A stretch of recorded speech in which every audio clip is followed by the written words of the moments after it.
அறிமுகப்படுத்துகிறப்ப சொன்னாங்க இந்த மாதிரி பறவை, பட்சி, சிங்கம், புலி அப்படிலாம் அப்படி கிடையாது. குழந்தைகள் வந்து ஒரு பெரிய உலகம்.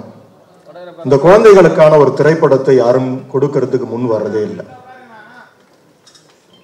ஏன்னா நீங்கள் ஹாலிவுட் எடுத்துக்கிட்டிங்கன்னா ஜுராசிக் பார்க்லேருந்து, அவெஞ்சர்ஸ்லேருந்து, ஸ்பைடர்மேன்லேருந்து ஒரு பெரிய மார்க்கெட்டு, ஒரு பெரிய ட்ரேடு வந்து சில்ட்ரன்ஸ் ஃபிலிம் மேலே தான் அவங்களோட பார்வை இருக்கும். எனக்கு வந்து அந்த ஒரு வில்லன் விஷ் எப்போதுமே இருந்துக்கிட்டே இருக்கும். ஒரு இன்டர்நேஷ்னல் ஃபிலிம் பண்ணோம். நேற்று கூட ஒரு நண்பர் ஒரு இடத்துல நான் பத்திரிக்கை கொடுக்குறப்ப கேட்டார், என்னங்க ஸ்டார் என்ன அப்படின்றப்ப நான் சொன்னேன், சிங்கத்தை விட பெரிய ஸ்டார் இருக்க முடியாதுங்க. ஏன்னா இந்தியாவில் நீங்கள் வந்து ஒரு பெரிய டாப் ஸ்டார் வச்சு படம் பண்ணிங்கன்னா அது பேன் இண்டியா ஃபிலிம்னுவீங்க. ஆனால் சிங்கத்தை வந்து நார்த் போல்லேருந்து சவுத் போல் வரைக்கும் எல்லாருக்குமே தெரியும். தே நோ லைன் எல்லாருக்கும் தெரியும். அதனால் ஒரு பெரிய ஆர்டிஸ்ட்டை வச்சு தான் நான் பண்ணிக்கிட்டு இருக்கேன். அதனால உங்களுக்கு அந்த வருத்தம் வேண்டாம்னு சொன்னேன். ஏன்னா இன்னைக்கு இருக்கக்கூடிய இந்த கிட்ஸ் வேர்ல்டை நான் வந்து தியேட்டருக்கு கொண்டு வரணும்னு ஆசைப்படுறேன். அவங்களுக்குன்னு நான் தொடர்ந்து படங்கள் எடுக்கிறேன். என்னோட கும்கி ஆகட்டும், இப்போ கும்கி 2 வேற வரப்போகுது. ஸோ இந்த படம் மேம்போ ஆகட்டும், அந்த ஜானர் அவங்களுக்கான ஒரு என்டர்டெய்னரை நான் கொடுத்துட்டு இருக்கணும்னு ஆசைப்படுறேன். நானும் உலக சினிமாக்களை பார்த்து ரொம்ப ஸ்லாகித்து வந்தோம் தான். என்னோட இன்ஸ்பிரேஷன் டேவிட் லீன், அவருடைய லாரன்ஸ் ஆஃப் அரேபியாலேருந்து, டாக்டர் சிவாகோலேருந்து, என்னோட இன்னொரு இன்ஸ்பிரேஷன் மார்ட்டின் ஸ்கார்செஸி, இப்படி சொல்லிகிட்டே போகலாம். வில்லியம் வைலர்லேருந்து, செசிலி பி டிமெலிலேருந்து உலக சினிமாக்கள் எல்லாம் பார்க்குறோம், ரசிக்கிறோம். ஆனால் இங்கே சில விஷயங்கள் ஒன்று இன்னைக்கு இருக்கக்கூடிய சினிமா சூழ்நிலையில் ஒன்று we must go with big stars, otherwise with big content. இப்போ ஒரு பிக் கண்டென்ட் என் கையில் இருந்துச்சு, அதை யார் வந்து பண்ண முடியுன்றப்ப எனக்கு வந்து என்னை அறிமுகப்படுத்தி வைத்தது ஆகாஷ். நான் முதல்ல கதை சொன்னது வந்து சார்கிட்ட, நான் வந்து கதை சொன்னது ரஜினி சார்கிட்ட தான் இந்த கதையை சொன்னேன். நான் ஃபோன்லேயே கேட்டு அதுலேயே நிறைய சஜஷன்ஸ் சொன்னார். 2 பேரும் பேசணும், சொன்னோம், இது நடந்தது. அடுத்தது நான் கதை சொன்னது சிஜே சினிமாஸ் ஞானவேல் சார், அவர்கிட்ட கதை சொன்னேன். அவரும் one of the script doctor மாதிரி அவ்வளோ அழகாக அதை வந்து அதை லிசன் பண்ணி, இது எந்த இடத்துக்கு வந்து இதுக்கான ஒரு ஒரு ஞானவேல் சார் நீங்கள் இருந்தீங்கன்னா, நீங்கள் வந்தீங்கன்னா நல்லாயிருக்கும், வாங்க, இந்த மேடை இன்னும் கொஞ்சம் நிறைவடையும். ஸோ ரொம்ப ரொம்ப சென்சிபிளாக இன்றைக்கி வந்து ஸ்கிரிப்ட்ஸை செலக்ட் பண்ணுறதுல வந்து is a topper Gnanavel sir. அவரும் நிறைய நல்ல திரைப்படங்களை கொடுத்துருக்காரு. அவருடைய திரைப்படங்கள் பார்த்து நாங்கள் வந்திருக்கோம். ஸோ இந்த மாதிரி ஒரு நல்ல கூட்டணி, இதை வந்து குளோபலாக ஒரு ஃபிலிம் நம்ம பண்ணணுன்ற முதல்ல அவங்களுக்குள்ள அந்த வில்லன் விஷ் இருந்தது தான் எனக்கு ஒரு பெரிய உத்வேகம். ஏன்னா it's not a small film.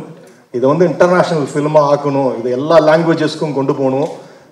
இதை வந்து இதுக்கான ஒரு ஸ்பெக்ட்ராவாக ஒய்டராக இந்த ஃபிலிமை கொண்டு போகணும்.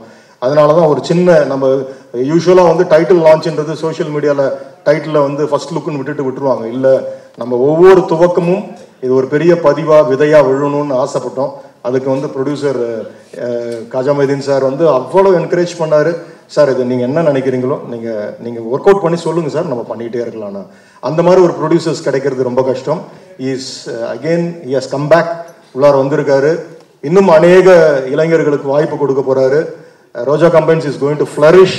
ஒரு பெரிய ஒரு ஆலமரமாக இது மாறப்போகுது. அதுக்கான மீண்டுமான ஒரு துவக்க புள்ளியாக மேம்போ இதை நாங்கள் விதைக்கிறோம். கோ ப்ரொடியூசர் அப்துல் கனி ஆகட்டும், அவரும் என் கூட அவர் நான் அநேகமாக நிறைய வறுத்து எடுத்துட்டேன்னு நினைக்கிறேன்.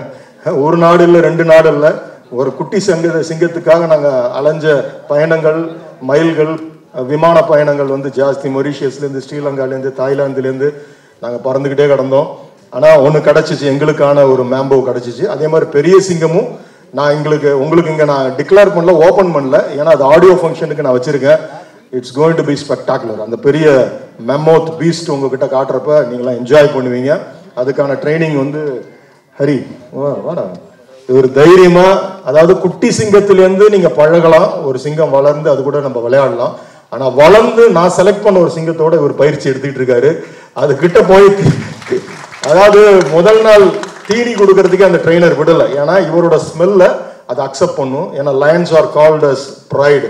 அது ஒரு தனி கூட்டமாக தான் இருக்கும். அதுகிட்ட நம்ம யாரும் நெருங்கிட முடியாது. Lions are very gentle.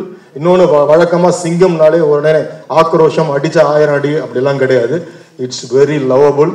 நம்ம அதை பற்றின ஒரு ரிசர்ச் எல்லாம் பண்ணப்போ வந்து அதுக்குள்ளே வந்து நிறைய மெமரிஸ், அது வந்து சின்ன வயசில் பழகுனா அது பதிய வச்சுக்கோன்றதுக்கான ஹிஸ்ட்ரி R&D ஒர்க்லாம் எடுத்தோம்.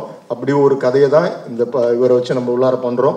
ஸோ இதெல்லாம் இன்னும் ஆடியோ ஃபங்க்ஷனில் நீங்கள் என்ஜாய் பண்ணுவீங்க அதோட மேக்கிங்லாம். ஸோ ரியல் லயனோட ரியல் சிங்க கொகையில் போய் இவர் ட்ரைனிங் எடுத்துக்கிட்டு இருக்காரு with prayers. Every thing is happening. ஏன்னா இந்த மாதிரி ஆட்கள் அடுத்த படத்தில் எனக்கு சிக்க மாட்டாங்க, ஏன்னா அவங்களாம் பெருசாகிடுவாங்க. இல்லை சும்மா. ஸோ ஃபர்ஸ்ட் டே இவரோட ஃபர்ஸ்ட் ஷாட்டை நீங்கள் அந்த கிளிஃபில் குதிக்கிறத பார்த்தீங்கல்ல, அவர் வந்து ஃபர்ஸ்ட் டே பண்ண ஷாட் அதுதான். நான் ஒன்றுமே சொல்ல, சார் நான் போய் குதிப்பா அப்படின்னு உடனே டக்குன்னு உடனே பண்ணாப்புல. It was around 80 to 90 feet. டக்குன்னு உடனே செய்யணும். இவன் வந்து ரோப்ஸ் இருந்தாலும் ஒருத்தர் செய்யணும்ல. அந்த மாதிரி அவ்வளோ டெடிக்கேட்டடு, ஒபீடியன்ட்டு, ரொம்ப ஒரு ஒரு உடனே கிராஸ் பண்ணிக்கிற ஒரு ஆர்டிஸ்ட்டு விஜய். அதே மாதிரி தேஜு நல்ல ஒரு கேரக்டரு. படம் பார்க்குறப்ப உங்களுக்கு தெரியும், ஒரு டவுன் சவுத்தில் இருக்கக்கூடிய ஒரு ஒரு ஒரு ட்ரைபல் கேர்ளாக இந்த படத்தில் பண்ணுறாங்க. இவங்களும் நல்லா பண்ணியிருக்காங்க. அதே மாதிரி சினிமாட்டோகிராஃபர் சஞ்சய், ஆல் என்னோட ஆர்ட் டைரக்டர் எல்லாருமே அவங்களோட வேலைகளை நேர்த்தியாக செய்துட்டு இருக்காங்க. எடிட்டர்லேருந்து எல்லாமே எப்போதுமே என்னுடைய without a good music you can say tell a show a good film. அது என்றைக்குமே நான் ஆழமான நம்பிக்கை வைத்திருக்கிறவன். எனக்கு எப்போதுமே எனக்கு வந்து என்னுடைய ஃபிலிம்ஸுக்கான ஒரு சோலா நிற்க வருது இமான் அவர்களுடைய இசை. இந்த படமும் it's going to be a musical journey. இதில் வந்து கிட்டத்தட்ட ஒரு 6 பாடல்களுக்கு மேலே வரப்போகுது. ஆஃப்டர் லாங் டைம் நீங்கள் வந்து சாங்ஸ் என்ஜாய் பண்ணுவீங்க. பெரிய நம்பிக்கை எனக்கு இருக்குது. எல்லாவற்றையும் விட எல்லாரையும் சொல்லிட்டேன்னு நினைக்கிறேன். என்னோட நடிகர்கள் எல்லாரும் இதில் இருக்கிறாங்க நிறைய. எல்லாவற்றையும் விட Yogi Babu sir one of the அதாவது ரிஃபைன்டு குட் ஆக்டர். அவர் இந்த படத்தில் நிச்சயமாக எனக்கு நம்பிக்கை இருக்குது. இந்த படத்தின் மூலியமாக அவருக்கு ஒரு தேசிய விருது இருக்குது. அவ்வளோ அழகாக பண்ணியிருக்கார், பண்ணிட்டு வராரு. It's really great. அவரால் வர முடியல, ஆடியோவில் வந்து அசத்துவம் சார்னாரு, ஒரு வாய்ஸ் டெக்ஸ்ட் போட்டிருந்தாரு. he has done a fantabulous job இந்த படத்தில். அவ்வளோ ரிஸ்க் எடுத்து அவ்வளோ அழகாக பண்ணிட்டு இருக்கார். ஸோ எல்லாரும் நிறைய பேர், ரியாஸ் இதுக்காக ஒருங்கிணைத்தார். எல்லாருமே நிறைய பேர் இதுக்கு பின்னாடி இருந்து உழைச்சிருக்காங்க. நடிகர்கள், பாண்டியன், விஜய்முத்து, மேனேஜர்ஸ் எல்லாருமே தேங்க்யூ ஸோ மச். தேங்க்யூ. ஒரு நல்ல படம் எனக்கு மைனால கிடைச்ச அந்த வைப் இப்போ இந்த படத்தில் கிடைக்குது. ஏன்னா ஆல் ஆர் குட் சோல்ஸ், எல்லாருமே வெற்றியை நோக்கியே இதுக்காக ஓடிக்கிட்டு இருக்காங்க. இந்த படத்தோட ஆடியோ, அதுக்கப்புறம் இந்த படத்தோட ரிலீஸு, ப்ரீ ரிலீஸு, இதிலெல்லாம் உங்களெல்லாம் நான் சந்திப்பேன். It is going to be a very soulful film. Kids and family they are going to enjoy it. இது ஒரு பெரிய ஹியூமர் அண்ட் ஆக்ஷன் த்ரில்லராக இருக்கும். நீங்கள் படம் வரப்போ என்ஜாய் பண்ணுங்கள். மீண்டும் என்னோட ப்ரெஸ் நண்பர்கள், மீண்டும் உங்களுடைய உதவி தான் எனக்கு அதிகமாக தேவைப்படுது. அடுத்த கட்டத்துக்கு இந்த மாதிரி படங்கள் கொண்டு போய் சேர்ப்பீங்க நம்பிக்கை எனக்கு இருக்குது. I thank you from my bottom of my heart. Thank you so much. Thank you so much. Thank you.